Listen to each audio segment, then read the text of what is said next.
La famille, j'espère que vous allez très bien et je suis très content de vous retrouver sur la chaîne pour cette nouvelle vidéo dans laquelle je vais vous faire mon mercato parfait Real Madrid 2023-2024, une vidéo qui m'a été beaucoup demandée. Vous dites que je suis un menteur et je ne l'ai jamais été et jamais je ne le serai pas. C'est pas juste de traiter quelqu'un de menteur, de mensonge, de tout ça, blabla, tac tac. Pour être plus sérieux, on me dit dans l'oreillette qu'il y a des fans du Real Madrid qui n'aiment pas trop commenter les vidéos sur YouTube, alors que moi, je veux créer une bonne communauté. Donc, j'avais fait un petit sondage. Il y avait pas mal de personnes qui ont voté. Est-ce que ça vous tente un mercato idéal Real Madrid? Et ça fait énormément plaisir. Donc, les frérots, je vous attends tous dans les commentaires de cette vidéo. Donnez vos avis. Le petit pouce bleu, c'est très important pour le référencement. On est parti pour mon mercato parfait du Real Madrid 2023-2024. Let's go! Pour cette vidéo, je vous préviens, je ne vais pas m'enflammer à donner beaucoup de noms. J'ai essayé d'être le plus réaliste que possible. On sait bien que le Real Madrid, ce n'est pas le club qui est le plus pertinent sur le marché de transfert. Souvent, ça se fait à l'avance. On sait bien que David, peut-être, il va signer. On sait que Kylian Mbappé, il va signer au Real Madrid. Mais aussi, cet été, il y aura beaucoup de départs. Pour ce qui a décidé de prendre sa retraite, Nacho, Modric, est-ce qu'ils vont prolonger? Que doit faire le Real Madrid? On va essayer de répondre à cette question étape par étape. Et en fin de vidéo, c'est la grosse surprise. On va se projeter un petit peu sur la saison 2025-2026 pour voir deux joueurs que le Real Madrid doit suivre pour cette saison 2024-2025 et les recruter l'été 2024 pour renforcer l'effectif. Parce que aussi, on aura beaucoup de départs. Donc voilà, les amis, on commence bien sûr avec une petite revue d'effectifs, chose que je trouve qui est très importante, les amis. On a un Real Madrid sur cette saison qui a été très bon. On va pas se mentir, 24 joueurs, 24 guerriers. Oui, il y en a à un certain moment de la saison qui n'étaient pas au niveau, mais la saison du Real Madrid a été très bon. Vu le dernier mercato qu'on a fait et aussi les résultats de cette saison, je trouve que cette équipe du Real Madrid peut bien rentrer dans l'histoire. Quand on sait que le Real Madrid, au début de la saison, on avait pas mal de joueurs blessés. Donc, je suis satisfait de la saison du Real Madrid. Mais aussi, il faut voir dans ce groupe, on a au moins une ou deux doublures de qualité à chaque poste, alors que c'était pas le cas la saison dernière. Donc, merci à Tonton Pérez. Dans ce groupe, on a deux joueurs qui sont venus en prêt au Real Madrid et qui sont en fin de contrat. Rosselló et Kepa. Est-ce qu'ils doivent rester au Real Madrid? Et aussi, on a quatre joueurs du Real Madrid qui sont prêtés ailleurs. Est-ce qu'ils doivent faire leur retour cet été au Real Madrid dans l'équipe première? Maintenant que toutes les questions sont posées, on va essayer de répondre, comme j'ai dit bien, étape par étape. On commence avec les fins de contrat. On a Kepa, Lunin, Nacho, Kroos, Modric, Rosselló. Qui doit partir, qui doit rester? On commence avec Kepa. Kepa, les amis, je pense, moi, je le fais partir. Pourquoi? Parce que Kepa, il était venu en prêt pour renforcer le fait que Thibaut Courtois, il était blessé. Maintenant, il doit retourner à Chelsea. Je ne vais pas vous mentir, Kepa, il nous a énormément aidé à un certain moment. Parce que avant que Lunin il prenne de la confiance, on avait Kepa. Mais après les blessures de Kepa, Lunin, il a vraiment explosé, il a donné, il a montré de quoi il était capable. Donc Kepa, il a contribué bien sûr avec les victoires du Real Madrid en Liga cette saison. Donc pour moi, Kepa maintenant, il doit partir. Est-ce que sa saison était une saison réussie avec le Real Madrid? Je peux dire oui pour un gardien, parce que quand même à un moment il a aidé, mais après ses blessures il a un petit peu régressé. Donc pour moi, Kepa, il doit partir. Après on a Lunin, les amis. Lunin, les amis, Lunin, pour moi, il doit rester. Je le fais rester dans cet effectif du Real Madrid. Je le prolonge. Il est en fin de contrat, comme je dis bien. Mais Lunin, cette saison, il a énormément progressé. Et je trouve que Lunin, il peut encore progresser dans les saisons à venir avec le Real Madrid, parce que c'est un gardien qui est bien déterminé, les amis. Maintenant, la saison prochaine, on aura Thibaut Courtois, gardien numéro 1, on va pas se mentir, mais aussi Lunin. Lunin, je le prolonge, il va rester gardien numéro 2 et il va progresser avec cet effectif du Real Madrid. Et après, le Real Madrid peut toujours aller chercher un autre gardien dans la Castilla pour suivre le groupe, pourquoi pas avoir de l'expérience avec le groupe, les amis. Donc, je prolonge Lunin. Après, on a Nacho. Nacho qui dit vouloir quitter le Real Madrid, qui est en fin de contrat à contre-cœur. je dis Nacho, il doit partir. Je le mets parmi les départs. C'est quand même le choix très très fort de cette vidéo. Nacho, je le mets parmi les joueurs qui doivent partir du Real Madrid. C'est pas parce que c'est un mauvais joueur. C'est notre capitaine. C'est un joueur d'expérience. C'est un joueur qui aime le Real Madrid. Mais à un certain moment, on sait que Nacho, c'est le joueur qui est là, toujours à revendiquer du temps de jeu. Et je ne vois pas Nacho continuer en tant que titulaire dans cet effectif du Real Madrid la saison prochaine. Parce que Nacho, bien sûr, oui, il est compétent, mais il n'a jamais eu ce rôle de titulaire dans ce club-là qui est le Real Madrid. Et même si il est titulaire, on voit que Nacho, à un certain moment dans les matchs, il peut vraiment exagérer. Il reste une légende du club. Je ne fais pas partir Nacho parce qu'il est mauvais, mais plutôt parce qu'il veut partir. Et dans un club comme le Real Madrid, si le joueur il veut partir, il doit partir. Et maintenant, je vais vous dire pourquoi le Real Madrid doit renforcer ce poste-là après le départ de Nacho. On a aussi Kroos, les amis. Kroos, c'est officiel. Il va quitter le Real Madrid cet été. On n'a rien à dire. Kroos, il va prendre sa retraite après l'Euro. Bonne chance à lui, à sa famille. On a Modric qui est aussi en fin de contrat. Est-ce que Modric, il doit rester ou partir? Moi, je prolonge Modric pour 1 an. Pourquoi? Parce que avant on avait Kroos et Modric. Je le disais toujours, ces joueurs-là, c'est deux joueurs qui apportent beaucoup d'expérience dans cet effectif du Real Madrid, surtout au milieu de terrain. Maintenant, on ne peut pas perdre Kroos, Modric sur la même saison. C'est justement mon avis, c'est mon point de vue. N'hésitez pas à donner vos avis dans les commentaires, c'est très très important. Donc Kroos, il va partir. Je veux garder Modric pour plus d'expérience, pour que les jeunes continuent à le suivre, pour qu'ils continuent à, pourquoi pas, gagner avec ce groupe du Real Madrid. Je pense que la saison prochaine, on aura besoin de Modric. Moi, honnêtement, je le prolonge pour 1 an. Donc, je mets Modric parmi les joueurs qui doivent rester dans cet effectif du Real Madrid. On a Joselu qui était en prêt et son prêt est terminé. Donc, Joselu, est-ce qu'il doit rester au Real Madrid? Pour moi, c'est oui. Il doit rester au Real Madrid. Je sais que le Real va se renforcer dans le poste de secteur offensif avec Mbappé, avec Endrick. Mais Joselu, à son âge, il ne va pas rester beaucoup plus d'années au Real Madrid. Donc pour moi, je trouve qu'il peut y avoir 1 à 2 ans avec le Real Madrid. Parce que l'on veut ou non, la saison de Joselu avec le Real Madrid a été réussie. Pour un joueur qui n'est pas titulaire, il a montré de très bonnes choses et surtout, il nous a sauvé la dernière fois en Ligue des Champions. Donc pour moi, je prolonge Joselu. Donc voilà pour les joueurs qui doivent prolonger, les amis. C'est Lunin, Modric, Joselu. Après les joueurs qui vont partir, c'est Kepa. On sait bien que Kroos, il va partir de ce groupe du Real Madrid, les amis. Et aussi Nacho. Ajoute avec les départs. Parce que là, on parle du mercato. Il faut parler un petit peu de l'argent. Moi, il y a un joueur vraiment que je trouve que le Real Madrid doit vendre cet été. Un joueur que je n'aimerais pas voir au Real Madrid la saison prochaine. Et je pense que son départ, si le Real Madrid réussit à le vendre, ça va peut-être nous compenser un petit peu d'argent. Je ne dis pas que le Real Madrid a des problèmes d'argent, mais pour compléter, pour acheter un défenseur, pour renforcer le poste de défenseur central, n'hésitez pas à me dire si vous êtes d'accord avec moi ou non. Pour moi, le Real Madrid doit vendre Ceballos. Le joueur, il coûte soit 15 à 20 millions d'euros parce que je ne suis pas trop fort dans les chiffres, dans les prix, tout ça. Moi, je trouve que Ceballos, il doit partir de ce groupe du Real Madrid parce que je trouve que c'est le joueur qui a été le plus fautif.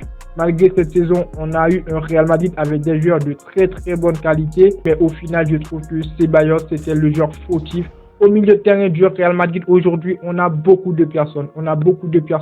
Donc pour moi, plus un joueur qui doit partir de ce effectif du Real Madrid, c'est Ceballos. Donc pour moi, il doit partir du Real Madrid. En plus que ça, c'est un joueur qui se blesse très très souvent sur la saison. Je ne dis pas que Ceballos, il est un très très mauvais joueur, mais pour moi, il doit quitter le Real Madrid parce qu'actuellement, on a beaucoup de joueurs au milieu de terrain et je ne vois pas un Ceballos la saison prochaine qui va avoir plus de temps de jeu que ça. Après les départs, ça donne une équipe sans Kepa, sans Nacho, sans Kroos, sans Ceballos. Qui seront donc les arrivées du côté du Real Madrid pour renforcer l'effectif cet été selon moi? J'ai 4 recrues, dont 3 que vous connaissez très très bien si vous avez l'habitude de suivre les informations du Real Madrid parce que j'ai dit bien que le Real Madrid c'est ce club qui prépare bien sûr son mercato à l'avance, ce qui est très très bien. Et 3 joueurs que vous connaissez bien, comme je dis bien, et un autre joueur que je vais acheter avec l'argent tiré sur Ceballos. On va compléter tout ça pour acheter le joueur parce que c'est un joueur à 60 millions d'euros. On commence pour renforcer le secteur offensif. On aura l'arrivée de Kylian Mbappé gratuit. C'est un très très bon coup de Florentino Pérez. Mbappé qui va quitter le Paris Saint-Germain. Ce n'est pas une surprise. On sait bien qu'il va signer au Real Madrid. Déjà très très bon coup, comme je dis bien. Il va renforcer ce secteur-là qui est le secteur offensif en tant que numéro 9. Et je trouve que vraiment le joueur, il va réussir avec le Real Madrid. Après d'autres joueurs, c'est Endrick que le Real Madrid a acheté pour 35 millions d'euros. Endrick actuellement qui explose avec Palmeiras. Donc actuellement, il est blessé. Il est blessé, mais c'est un très très bon joueur. Avant, il explosait avec Palmeiras. Il va jouer la Copa América, on l'espère tout simplement. Et donc voilà, ces deux joueurs-là qui vont renforcer le secteur offensif du Real Madrid. On ne touche pas avec le milieu de terrain malgré les départs de Kroos parce que le milieu de terrain, comme je dis bien, j'aurais bien aimé prolonger. Je prolonge Modric, le milieu de terrain, il sera très très bien costaud. On a des joueurs au milieu de terrain du Real Madrid. Et au niveau du secteur défensif, on a Alphonso Davies que j'achète. Normalement, le joueur, il coûte 70 millions d'euros. Si j'étais le président, le directeur du Real Madrid, j'étais Florentino Pérez, vraiment les frérots, j'allais miser 50 millions d'euros sur Alphonso Davies. Parce que c'est un joueur qui va beaucoup apporter dans cet effectif du Real Madrid. Malgré actuellement, on a Mendy, on a aussi Franck Garcia. Franck Garcia, je ne l'ai pas mis parmi les départs. Pour moi, Franck Garcia, il doit rester et progresser avec le Real Madrid. Donc, pour revenir, Davies, pour moi, il doit signer au Real Madrid et je l'achète pour 60 millions d'euros. C'est un joueur qui est très très bon offensivement et aussi défensivement, qui peut apporter un petit peu plus sur le jeu de Mendy. Là où Mendy, il n'est pas titulaire, Alphonso Davies, il peut jouer. Et après, je pense que Carlo Ancelotti, il va faire une dinguerie la saison prochaine. On l'a vu quand Deschamps, il a dit que Camavinga, il peut jouer en tant que latéral. Carlo Ancelotti, il l'a placé en tant que latéral. Camavinga, il a réussi. Pour l'Euro, Deschamps, il a dit que Mendy, il peut jouer sur le côté gauche. Maintenant, si Mendy à l'Euro, il joue sur le côté gauche, il ne fallait pas. Carlo Ancelotti, il va aussi l'essayer sur le côté droit et sur le côté gauche. Donc, pour moi, l'arrivée d'Alphonso Davies, ce serait vraiment une très bonne recrue pour le Real Madrid. Je l'achète à 60 millions d'euros, les amis. L'autre joueur maintenant que je souhaite, que je veux recruter dans cet effectif du Real Madrid, que je trouve qu'il va vraiment apporter, c'est un défenseur central. Parce que après le départ de Nacho, comme j'ai dit au début de la vidéo, on aura besoin de joueurs pour renforcer ce secteur-là qui est le secteur défensif du Real Madrid. On a recruté David sur le côté droit, mais aussi on aura besoin d'un défenseur central, d'un jeune joueur très compétent qui coûte aux alentours 350 millions d'euros et je jette mon dévolu sur ce joueur-là qui est Lenio. Et je vous laisse aller voir, bien sûr la vidéo que j'ai fait sur lui pour parler de ses techniques, qualités et défauts. C'est un défenseur central que je trouve qui est très bien compatible à ce groupe du Real Madrid qui pourra renforcer l'effectif du Real Madrid. En plus, il est français, il serait très à l'aise avec des joueurs comme Mendy, avec Camavinga, avec Tchouaméni et footballistiquement parlant, il saura comment bien sûr évoluer dans ce groupe du Real Madrid parce qu'il a le mental pour. C'est l'un des meilleurs joueurs de Ligue 1 cette saison, à seulement, si je ne me trompe pas, 17-18 ans, si je ne me trompe pas les amis. Donc voilà, 50 millions d'euros, je l'achète et je pense que c'est un transfert qui sera vraiment rentable. Maintenant, fini les départs, fini les achats, mais il y a encore un joueur que j'aimerais voir dans cet effectif du Real Madrid. Si on croit les informations, il va arriver, mais ça ne m'empêche pas de renforcer le secteur défensif du Real Madrid. C'est l'un des jeunes du Real Madrid, des jeunes pépites en prêt et je l'avais bien dit, le Real Madrid, au début de la vidéo, j'en ai parlé de 4 pépites qui sont en prêt. Je fais retourner au club Rafa Marín, pépite de 22 ans, défenseur central qui était en prêt à Alaves. Il a fait plutôt une très bonne saison, donc je le fais retourner pour renforcer le secteur défensif du Real Madrid en espérant qu'il va réussir. Mais malgré tout, j'achète Lenio en cas où En cas où, parce qu'on sait bien, quand le jeune, il était déjà là au Real Madrid, il est parti en prêt pour son retour, c'est toujours difficile de réussir. On va pas se mentir, on ne parle pas d'un Brahim Diaz, on ne parle pas d'un Rosselló, on ne parle pas d'un Franck Garcia, mais surtout un jeune défenseur central. Il y aura beaucoup de pression. Donc, en cas où le jeune, il ne réussit pas avec le Real Madrid sur cette saison-là, c'est pour cela que j'ai acheté les numéros qui va devoir suivre.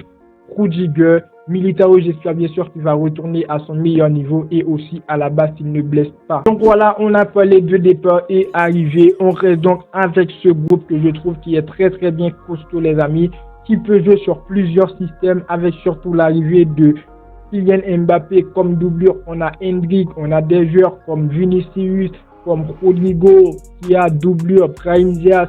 Milieu de terrain du Real Madrid très très costaud et défensivement on est très très bien. Comme je dis bien, on aura beaucoup de matchs à jouer la saison prochaine. N'hésitez pas à donner vos avis dans les commentaires concernant les arrivées et les joueurs que moi je souhaite faire partir dans cet effectif du Real Madrid. Maintenant, on va parler de nos deux joueurs. Comme j'avais bien dit au début de la vidéo, il y a deux joueurs pour moi que le Real Madrid doit suivre cet été et les recruter la saison prochaine. Deux joueurs très importants, je trouve, qui pourra renforcer cet effectif du Real Madrid en été 2025, les amis. Maintenant, je vais vous donner mes deux joueurs qui, selon moi, le Real Madrid doit les suivre en 2024 pour les recruter en été 2025 pour renforcer l'effectif, les amis. J'ai deux joueurs qui sont de très bonne qualité. Déjà, un latéral et après un milieu de terrain. Le latéral, c'est Jérémy Frimpong qui a 23 ans. Il évolue au poste de latéral droit, comme j'ai dit bien. Il est aussi polyvalent. Il peut jouer au niveau du milieu de terrain. Il joue actuellement au Bayern Leverkusen. Et le milieu de terrain, c'est Florian Wirtz. Il a 21 ans. Milieu de terrain au Bayern Leverkusen, les amis. C'est deux joueurs qui sont très compétents. Et pour les prochains mercato, pour les prochaines années, je les vois bien quitter le Bayern Leverkusen. Pour aller où? J'aurais bien aimé les voir au Real Madrid et je trouve qu'il y a vraiment de la possibilité. Pourquoi? Parce qu'on a une équipe du Real Madrid. Après cette saison qui va venir, il y aura des départs. Surtout, on a Dani Carvajal sur le côté droit qui va faire la saison prochaine avec Vasquez parce que le Real Madrid ne va pas recruter dans ce poste-là. Mais après cette saison, on va vivre sûrement avec un très bon Dani Carvajal. Je ne vois pas un Dani Carvajal qui va rester au niveau parce que c'est un joueur qui rentre dans l'âge, les amis. Après, au niveau du milieu de terrain, on aura le départ de Modric. Et qui peut remplacer Modric et Kroos dans cet effectif du Real Madrid? Il n'y a personne. Malgré, on a un très bon milieu de terrain. On a beaucoup de joueurs au niveau du milieu de terrain. Donc pour moi, après un départ de Modric, après un départ de Kroos, le Real Madrid doit renforcer le secteur du milieu de terrain. Pas parce que les joueurs qu'on a actuellement ne sont pas au niveau, mais acheter un joueur, une pépite, comment dire, acheter un joueur de très bonne qualité. Florian Wirtz, pour moi, j'aurais bien aimé le voir au Real Madrid. Dommage, il ne pourra pas signer au Real Madrid cette saison et après, il n'y a pas beaucoup de place. Mais après, pour les saisons à venir, pourquoi pas aller le chercher. Et donc voilà, moi, je vois ces deux joueurs-là que le Real Madrid doit suivre. Frimpong et Florian Wirtz. On va revenir dans une autre vidéo pour parler de leurs points forts et leurs points faibles, pourquoi ils doivent signer au Real Madrid, pourquoi on aura besoin d'eux. Donc voilà pour mon mercato, les amis, on a parlé arrivée et départ et la grosse surprise pour moi, ces deux joueurs, le Real Madrid doivent les suivre parce que je les vois très bien au Real Madrid dans les années qui suivent. Donc voilà pour cette vidéo, n'hésitez pas à donner vos avis dans les commentaires, c'est très important, envoyez de la force, ça m'a pris du temps pour tourner cette vidéo. Et donc voilà, ça me fait énormément plaisir, les amis. Abonnez-vous si ce n'est pas encore fait, le petit pouce bleu pour aider au référencement. Et moi, je vous dis à très bientôt pour une toute nouvelle vidéo. Ciao.